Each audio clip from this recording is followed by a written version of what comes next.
This is the Listen Show, FKA Vlogish. I am your host, Sir Pierre. On this episode, we'll be discussing Kendrick Lamar's recently released GNX album. We'll also be discussing the lawsuit filed by Aubrey Drake Graham against UMG.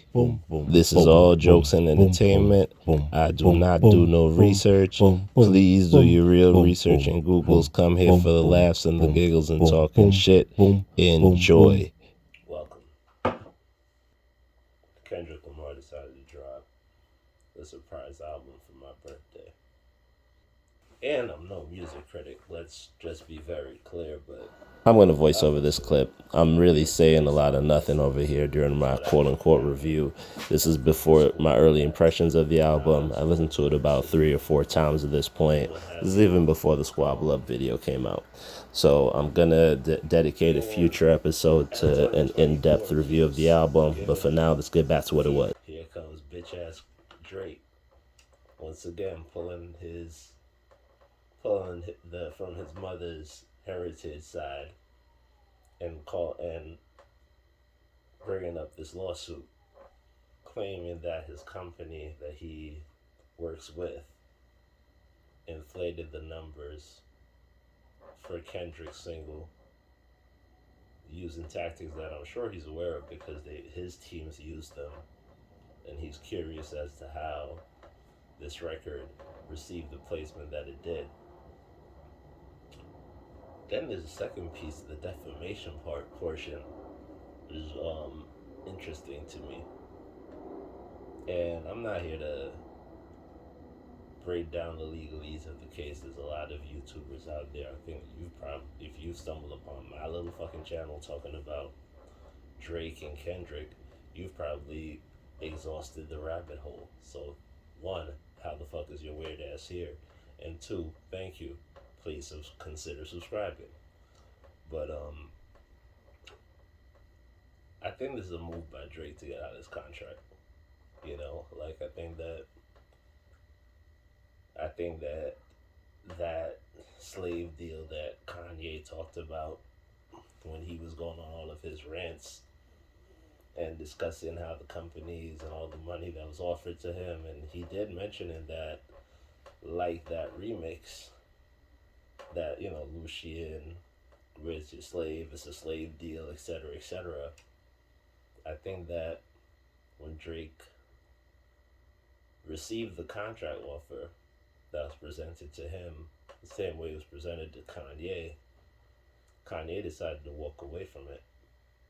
And we've seen the recluse that he's become as a result.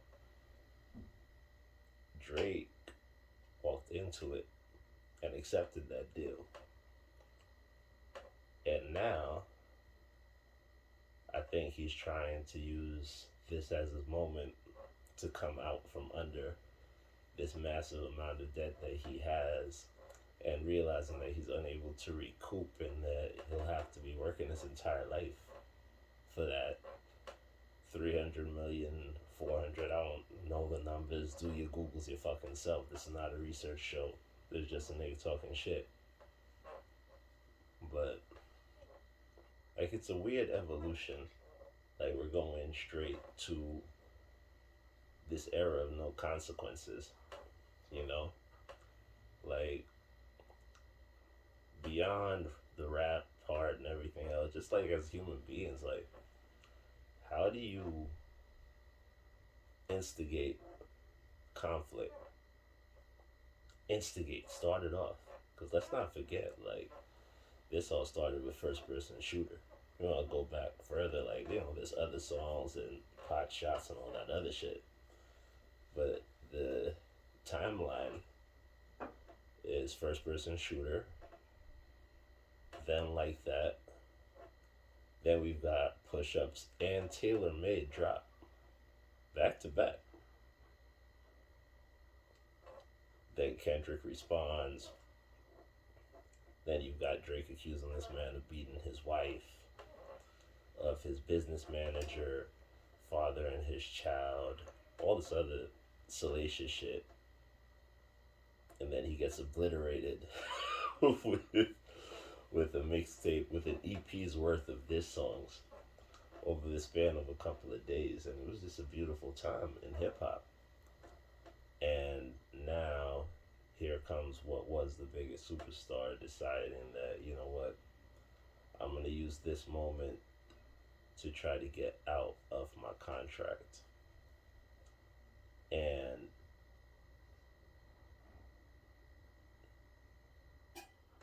like, fuck the adults involved. Like, fuck Drake, Kendrick, all the adults, all the grown people who made decisions with their lives. But like,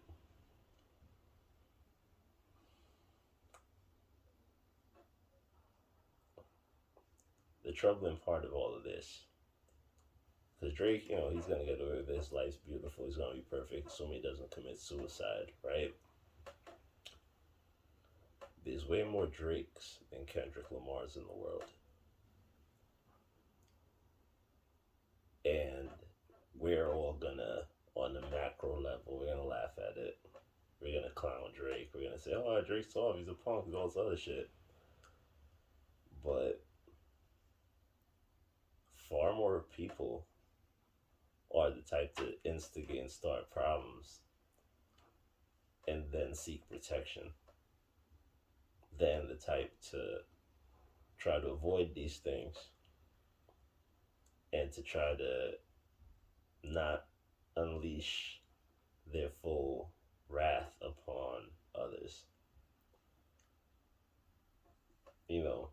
It's harder to be disciplined and controlled and to have self control than to indulge in your ego and it all the time, you know?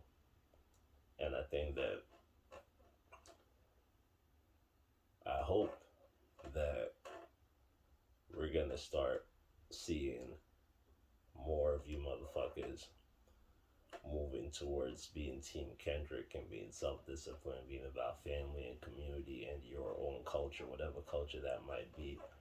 Black, white, brown, fucking Compton, the Bronx, Queens, Brooklyn, fuck Dominica, Antigua, St. Lucia, St. Thomas, St. Croix, you know what I mean? St. Kitts, St. Martin, wherever you're from, like, are you gonna be about repping your culture and your people, or and making things better for the people who are from your communities, or you're gonna be the type of piece of shit that exploits the culture and benefits nobody but themselves? You gotta think about it. You gotta make your own decisions. And I'm not here to judge you pieces of shit. I'm just here to talk shit on the YouTubes. But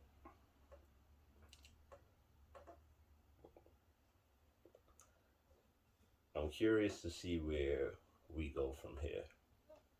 Where does the conversation go? What happens with this lawsuit? I really think Drake's trying to get out of his contract, and we're going to see him ultimately leverage this moment somehow to get his way out of the deal that he signed.